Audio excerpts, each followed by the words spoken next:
नमस्कार, मी शिल्पा खेर, उपाध्यक्ष भाग्यश्री फाउंडेशन। सक्षम नागरिक मोहिमेअंतर्गत आपण जो शाळांमध्ये वाचन उपक्रम सुरू केला आहे की शिक्षकांनी त्यांना भावलेलं एखादं पुस्तक त्याविषयीची माहिती विद्यार्थ्यांना समजेल अशा भाषेत सांगायची आहे।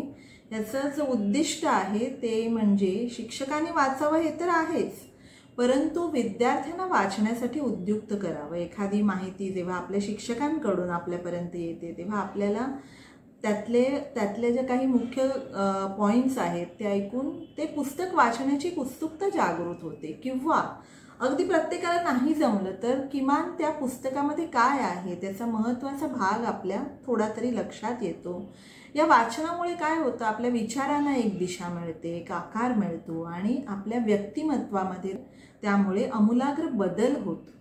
आणि हे वाचन यासाठी फार आवश्यक आहे। जेव्हा माणूस वाचतो ना तेव्हाच तो विविध प्रकारे लिहू शकतो, कारण लिहिण्यासाठी देखील काहीतरी अनुभव हवे ना, आणि प्रत्येक अनुभव रोज आपण स्वतः घेऊ नाही शकत, तर तो वाचनातून अनुभव आपल्या गाठीशी बराच जमा होतो। अनेकांनी घेतलेले जे अनुभव आहेत त्यामधून आपण बरंच काही आपल्या जीवनाला आवश्यक अशा गोष्टी शिकत असतो।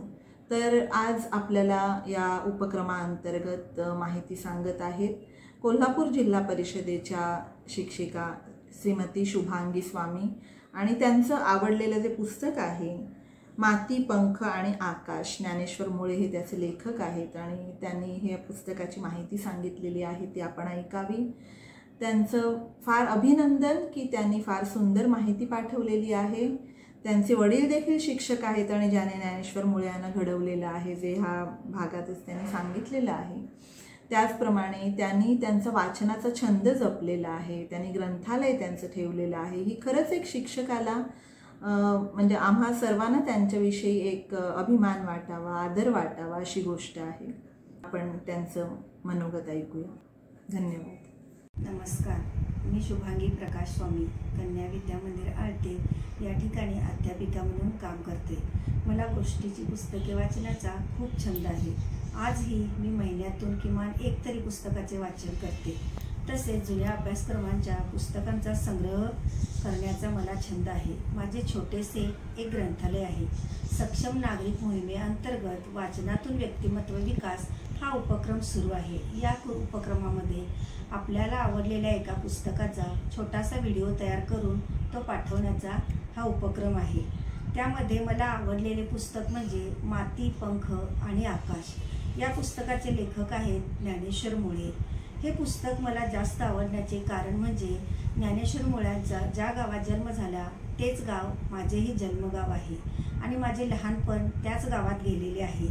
या गावात ज्ञानेश्वर मुळेंना चौथीला जे शिकवणारे मठपती गुरुजी होते ते माझे वडीलच आहेत, याचा मला सार्थ अभिमान आहे। ज्ञानेश्वर मुळ्यांना या माझ्या वडिलांच्यामुळेच त्यांच्या आयुष्याला नवीन वळण मिळाले। या पुस्तकातील अनेक प्रसंग, ठिकाणे आजही माझ्या डोळ्यासमोरून तरळत गेल्याचा मला भास होतो आणि मला माझे बालपण आठवते। त्यांच्या लहानपणीचाच एक छोटासा प्रसंग। लाट या गावामध्ये मध्यवर्ती ठिकाणी तलाव आहे। या तलावात मागासवर्गीय लोकांना पाणी भरण्यास सक्त मनाई होती।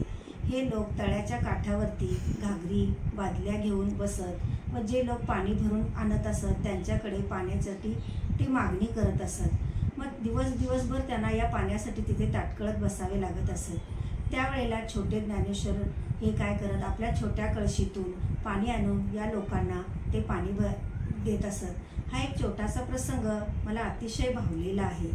तसेच ज्ञानेश्वर मुळे कोल्हापूरमध्ये असताना एकदा ते सायकलवरून जात होते। त्यावेळेलाच त्यांना रस्त्यात पडलेले 4 आणे, 8 आणे, 20 पैसे असे पैसे सापडत गेले। थोड्या अंतरावर गेल्यानंतर त्यांच्या असं लक्षात आलं की एक आजी काहीतरी शोधत आहे। मग त्यांच्या लक्षात आलं की आपल्याला जे पैसे सापडलेले आहेत ते पैसे बहुतेक या आजीचेच असणार आहेत। पण क्षणभर असं त्यांना वाटले की या पैशामुळे आपण नाश्ता करू शकतो, 2 दिवस आपल्या नाश्ता पाण्याची सोय होऊ शकते। पण चटकन त्यांच्या मनात असा विचार आला की ही आजी आपले पैसे शोधत आहे, हे पैसे शोधण्यासाठी ती उन्हातान्हात फिरत आहे। ताबडतोब त्यांनी काय केले, त्या आजीजवळ गेले आणि त्या आजीला म्हणाले, आजी तुम्ही काय शोधत आहात?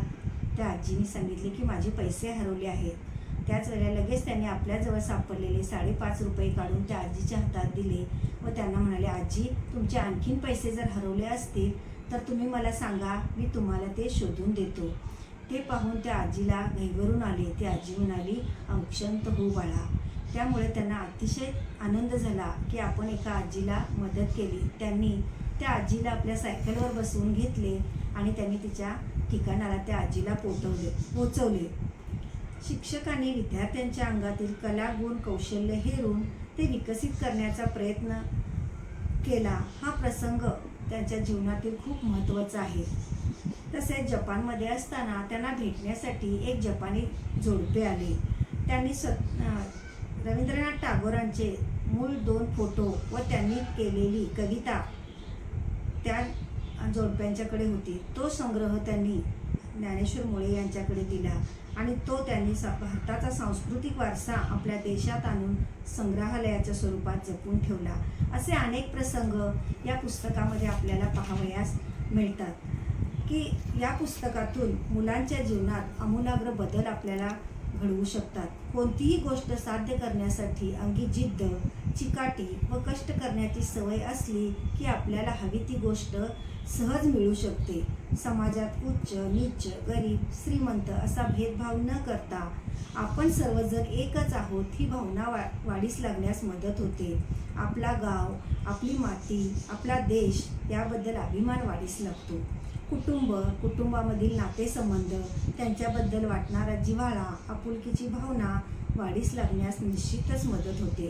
ग्रामीण भागात राहणारा व जिल्हा परिषदेच्या प्राथमिक शाळेत शिकणारा एक सामान्य शेतकरी कुटुंबातील मुलगाही भारतीय प्रशासन सेवेत येऊ शकतो आणि मराठी माणसाची मान उंचावू शकतो. याचे ज्वलंत उदाहरण म्हणजे हे पुस्तक आहे.